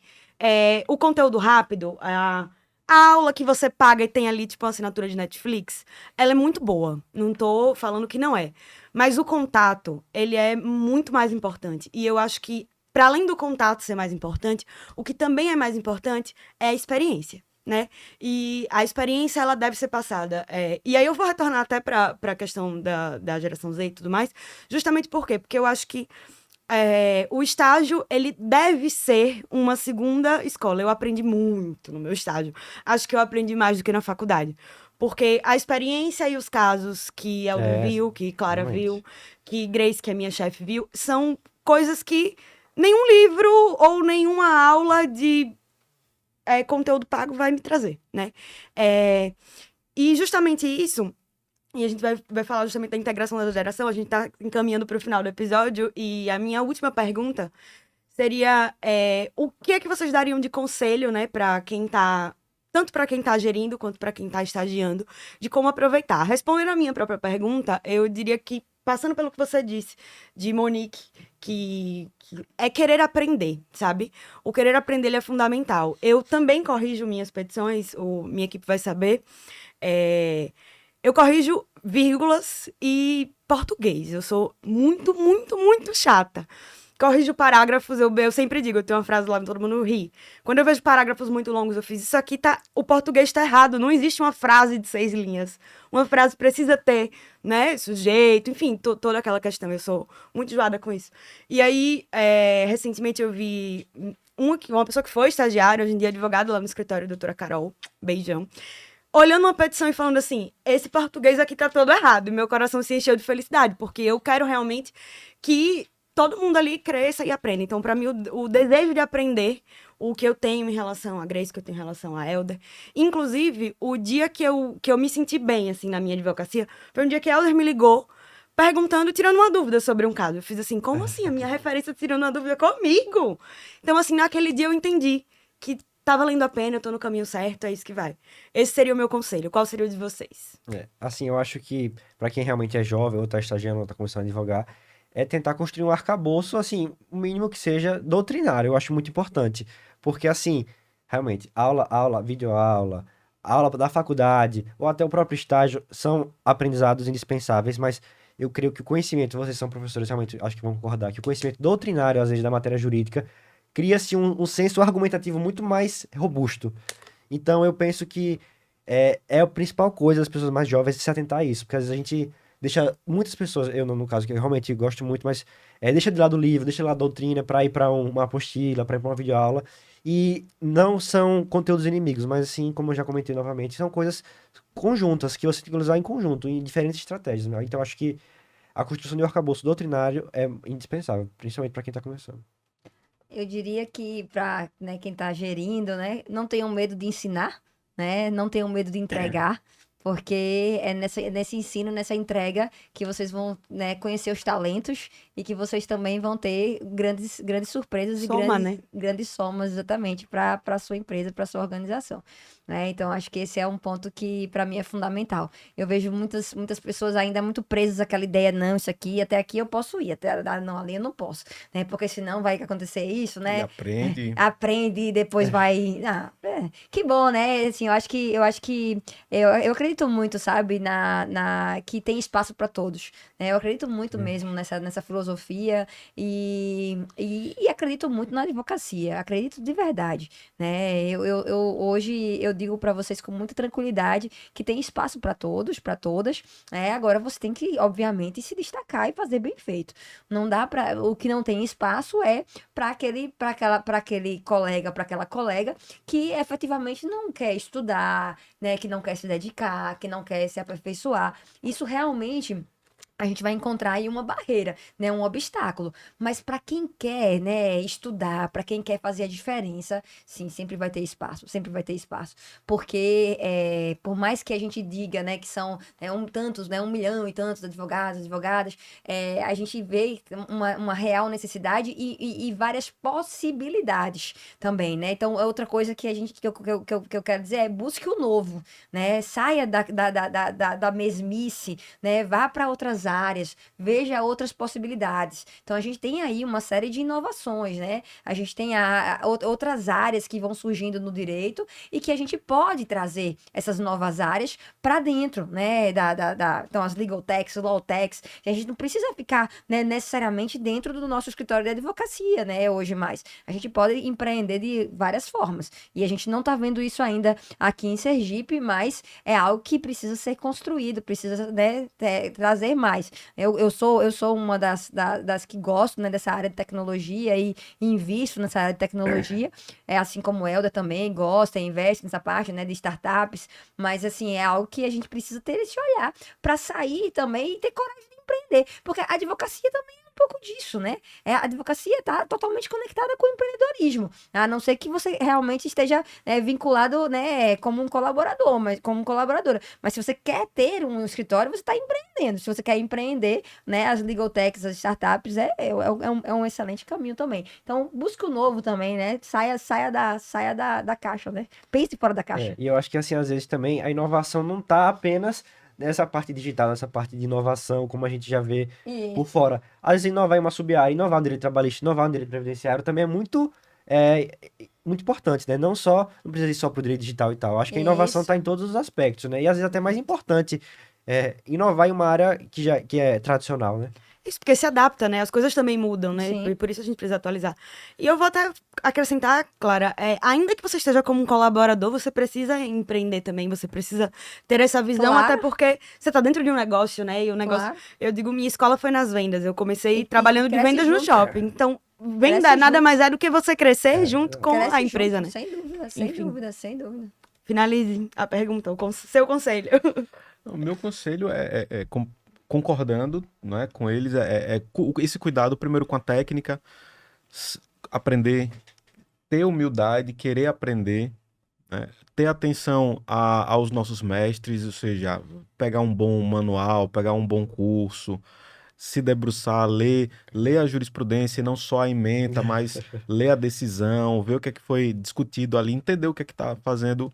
Acho que mais calma, humildade e também um pingo de ousadia. A gente tem um advogado Total, lá é. do escritório, ele tem 6 meses que está com a gente, e ele chegou para mim essa semana e disse: eu gostaria de morar em Salvador, eu queria que o escritório abrisse uma filial lá. Aí eu, tá, vamos agora pensar em estruturar isso. Então, claro que ele entende que não é algo para amanhã, Sim. mas a gente tá alinhado. Então, não estava no nosso radar. Hoje a gente já sabe que tem alguém dentro da organização com pretensão de fazer parte, ser sócio, montar uma filial, abrir. Uhum.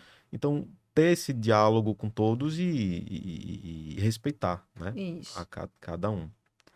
Bom, gente, vou agradecer demais a presença de vocês. Foi muito bom lhe rever, Clara. Muito bom lhe conhecer, Gustavo. Helder aqui com a gente sempre. Episódio passado, que na verdade vai aparecer dia 20. Saiu ontem o episódio. Isso. Saiu ontem o episódio. Disponíveis no YouTube, no Spotify. Inclusive, Deezer, todas as plataformas de áudio. se inscrevam no canal. Sim. Ativa o sininho, é isso que falam, Ricardo. Ativa o sininho, recebam as informações. A Baldwin tá com a Baldwin Academy, acompanha as redes sociais, vai ter lançamento recente dos nossos cursos. E é isso, muito obrigado pela presença. Algo a falar? Só queria fazer um último pedido. Gustavo e Clara, a última recomendação. Quem vocês gostariam de ver no podcast e falando sobre o quê? Essa é boa. Tô pensando aqui. Comece. Pensa um tema. Nosso público é a advocacia em geral. A maioria dos nossos ouvintes são advogados. O que é que você acha que falta para a advocacia saber? Enquanto vocês pensam, só fazendo um jabá, a gente tá abrindo o Legal Administration agora. A gente vai ter aula de inovação com a professora Raif, a gente vai ter marketing com o professor Valdemiro Croix no Paraná, a gente vai ter aula de gestão comercial com a professora Fernanda Matos, gestão e produtividade com o professor André Gabiot, a aula de gestão financeira com o professor Adnilson Hipólito e sociedade de advogados com a professora Carla Suzano e planejamento estratégico com uma surpresa, né? Aí a gente só vai divulgar na próxima semana o lançamento do curso. Eu tô inscrita, inclusive, para todo mundo que tá, para quem já tá há mais tempo, para quem quer começar, vale muito a pena. Eu acho que tem que ser alguém do seu escritório, porque você comentou de várias inovações que você está estruturando. Então, eu acho legal a gente saber os bastidores de alguém lá do seu escritório. Vocês já trabalharam com empreendedorismo jurídico? Eu não sei se vocês já trouxeram essa temática. Então acho que é uma boa, né? Pensar alguém para falar sobre empreendedorismo jurídico. Acho mapear aí, né? Eu acho que seria uma boa questão. Uma questão que eu acho bastante interessante é ver, né? Talvez algum escritório que se destaque, né? Empreendedorismo jurídico feminino, não sei se tem, né? Eu acho que seria interessante, né? Um escritório destacado, né, por alguma mulher, que aí vocês mapeiem, tem que mapear, né? Para trazer aí, porque eu acho que é interessante você mostrar, porque a gente tem ainda, né, uma advocacia muito focada no masculino, né? No homem, né, que vai lá, que estrutura a sociedade, e tem uma série de dificuldades, né, para a mulher conseguir avançar, para a mulher conseguir estruturar, e eu acho que isso é importante para as nossas colegas, né, advogadas, até para que essa colega que venha, né, fazer essa formação de empreendedorismo jurídico feminino, ela diga, olha, é assim que se forma, é assim que se faz, é assim que se cria, né, um escritório, né, porque assim, é um passo a passo que precisa ser explicado, né, e que precisa ser dito para que facilite e que também rompa aquela ideia de que é algo impossível, é algo... Então, eu acho muito importante para a advocacia como um todo entender empreendedorismo jurídico, né? Se vocês não conseguirem uma mulher para tratar, que seja um bom advogado, né? Ou então os dois, né? Um homem e uma mulher, né? Que estejam na linha de frente aí de um bom escritório para tratar de empreendedorismo jurídico. Eu acho que seria o ideal. Tô super alinhada com você. Eu trabalho num escritório que é 100% mulheres advogadas e concordo. Vamos botar essa temática. Excelente, muito obrigado Prático. pela recomendação. Eduarda, faça o seu encerramento, que só Bom, galera. você faz da forma como deve ser feito. Então, vamos lá. Bom, galera, muito obrigada pela audiência, muito obrigada a vocês pela presença mais Obrigado. uma vez. Se inscrevam no canal, ativem o sininho, escutem no Spotify, escutem no Deezer. Não dá pra assistir? Bota no som do carro que eu sei que dá. Muito obrigada e até a próxima. Tchau, tchau. Tchau, tchau, tchau, gente.